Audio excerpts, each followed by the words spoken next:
Good morning, everyone. I want to update you on three issues.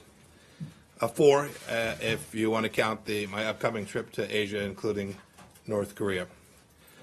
First, the situation in Iraq.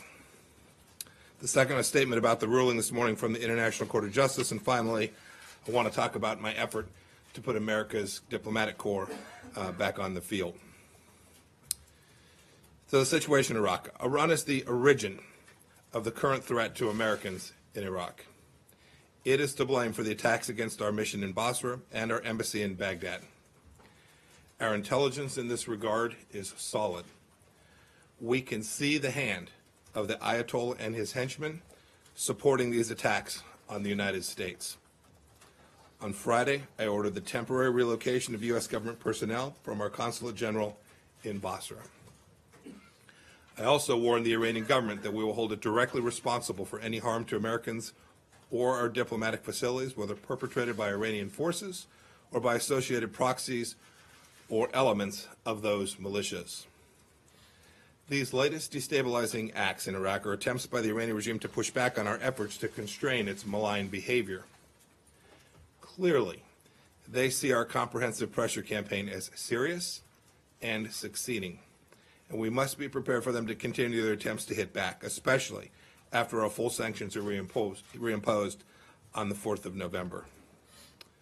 The United States will continue to stand with the people of Iraq as they chart a future based on Iraqi interest, not those dictated by Iran. Even with the temporary relocation of our staff, we are supporting the delivery of clean water to the 750,000 residents in Basra. Now let me turn to the ICJ ruling from today. I'm announcing that the United States is terminating the 1955 Treaty of Amity with Iran. This is a decision, frankly, that is 39 years overdue. In July, Iran brought a meritless case in the International Court of Justice alleging violations of the Treaty of Amity. Iran seeks to challenge the United States' decision to cease participation in the Iran nuclear deal and to reimpose the sanctions that were lifted as a part of that deal. Iran is attempting to interfere with the sovereign rights of the United States to take lawful actions necessary to protect our national security. And Iran is abusing the ICJ for political and propaganda purposes. And their case, as you can see from the decision, lacked merit. Given Iran's history of terrorism, ballistic missile activity, and other malign behaviors, Iran's claims under the treaty are absurd. The court's ruling today was a defeat for Iran. It rightly rejected all of Iran's baseless requests. The court denied Iran's attempt to secure broad measures to interfere with U.S. sanctions and rightly noted Iran's history of noncompliance with its international obligations under the Treaty on Non-Proliferation of Nuclear Weapons. With regard to the aspects of the court's order focusing on potential humanitarian issues, we have been clear.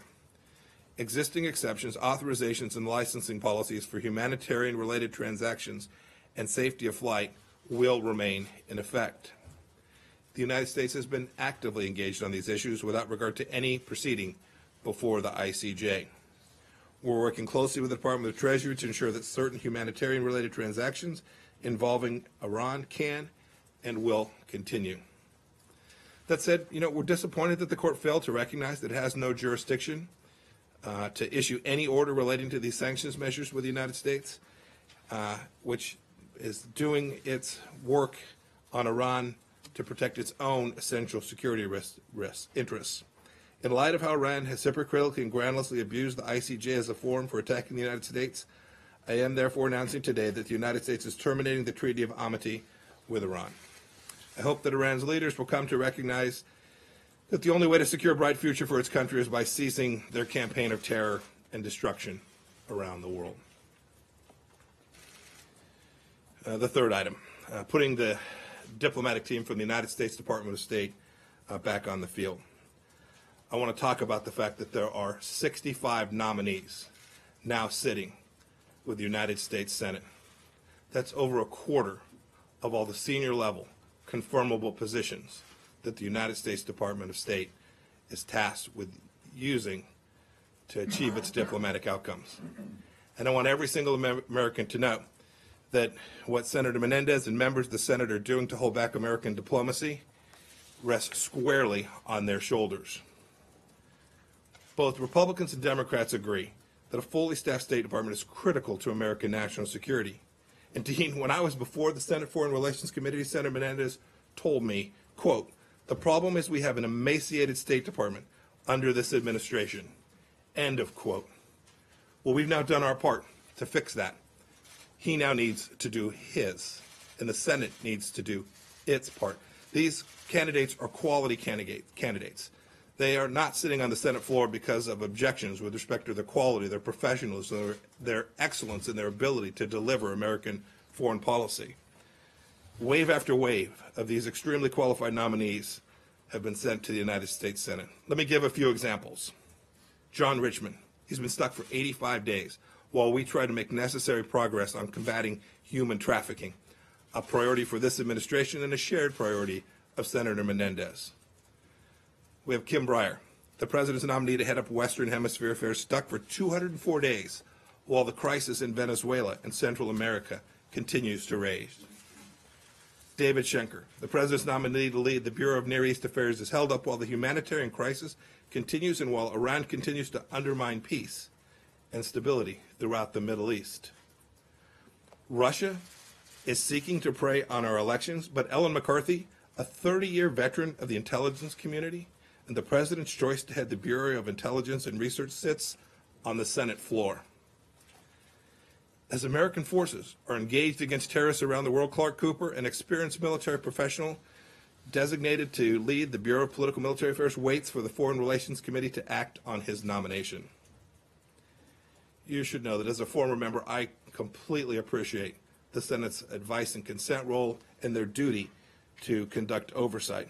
And I understand their need to be fair and honest brokers. But that's not what is being engaged in. We need these people. What's happening is unprecedented. We have members of the United States Senate for whom partisanship has now driven delay and obstruction of getting America's diplomatic corps into every corner of the world. It will impact our operations, our ability. We don't have a COO. The Undersecretary for Management now coming on 2 years with no one filling that position. And enormous complex operations keeping our diplomats safe around the world don't have a senior leader to manage those operations. There are real, direct impacts of not having these people confirmed, and I implore the United States Senate to take these quality, talented people and allow them to do what it is they have agreed to do on behalf of the United States. And with that, I'm happy to take a couple questions. I'll start with Leslie from Reuters. Thank you very much. Mr. Secretary, does the ruling of the World Court, does that have any practical impact on what the U.S. is, on U.S. sanctions, number one? And number two, what assurances can you give that this will not impact any humanitarian aid? Because the court actually said that it was not enough, that the U.S. That the U.S. assurances were not adequate. Mm-hmm.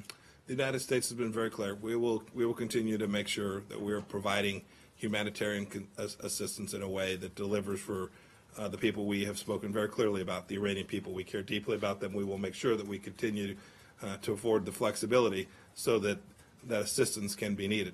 Having said that, the choices that are being made inside of Iran today to use money to foment terror around the world, to launch ballistic missiles into airports throughout the Middle East, to arm proxy militias in Iraq and in Syria and in Lebanon, those are dollars that the Iranian leadership is squandering.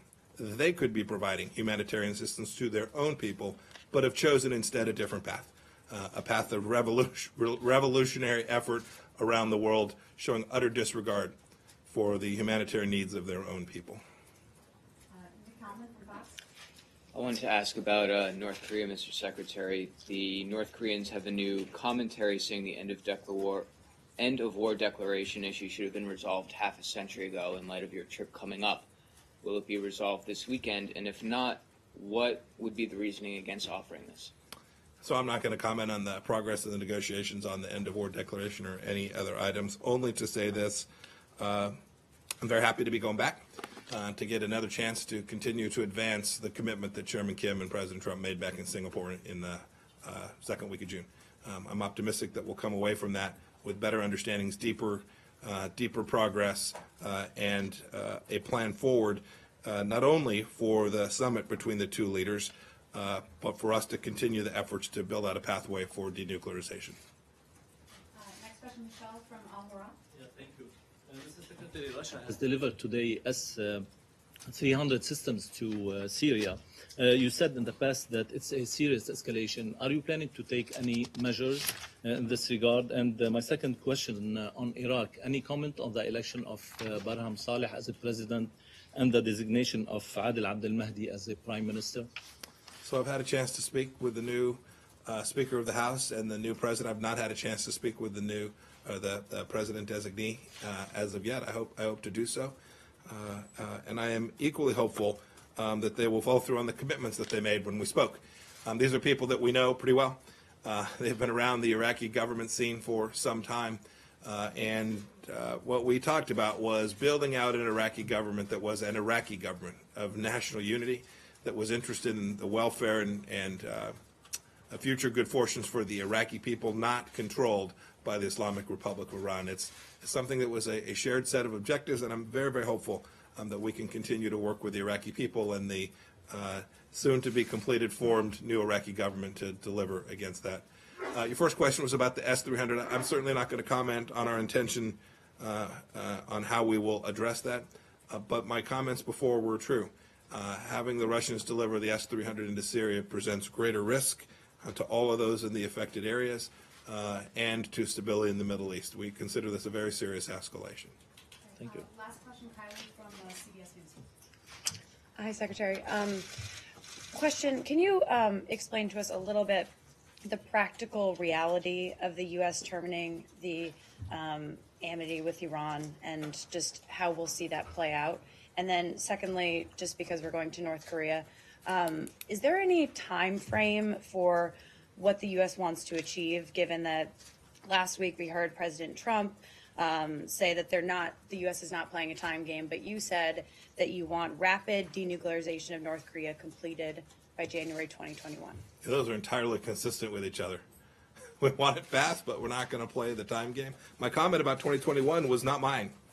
I repeated it, but it was a comment that had been made by the leaders who'd had their inter-Korean summit in Pyongyang. They had talked about 2021 when they were gathered there. And so I was simply reiterating this as a timeline that they were potentially prepared to agree to. President Trump's comments are exactly right. This is a long-term problem. This has been outstanding for decades. We've made more progress than has been made in an awfully long time. And importantly, we've done so in a condition which continues to give us the opportunity to achieve the final goal. That is, the economic sanctions continue to remain in place. The core proposition, the thing which will give us the capacity to deliver denuclearization, isn't changing. If you heard the comments at the UN Security Council, complete unanimity about the need for those to stay in place. The Russians and the Chinese had some ideas about how we might begin to think about a time when it would be appropriate to reduce them, but to a country, they were supportive of maintaining the UN Security Council resolutions and the sanctions that underlay them. That is a global commitment that I'm not sure there's many issues in the world you can find such unanimity. And so my efforts this week will be one more step along the way towards achieving what the UN Security Council has directed the North Koreans to do. And the practical fallout from pulling out of the treaty? We'll see what the practical fallout is. The Iranians have been ignoring it for an awfully long time. We ought to have pulled out of it decades ago. Today marked a useful point with the decision that was made this morning from the ICJ. This marked a useful point for us to demonstrate the absolute absurdity of the Treaty of Amity between the United States and the Islamic Republic of Iran. Thank you, everybody. We have to go now. Great. Thanks, everyone.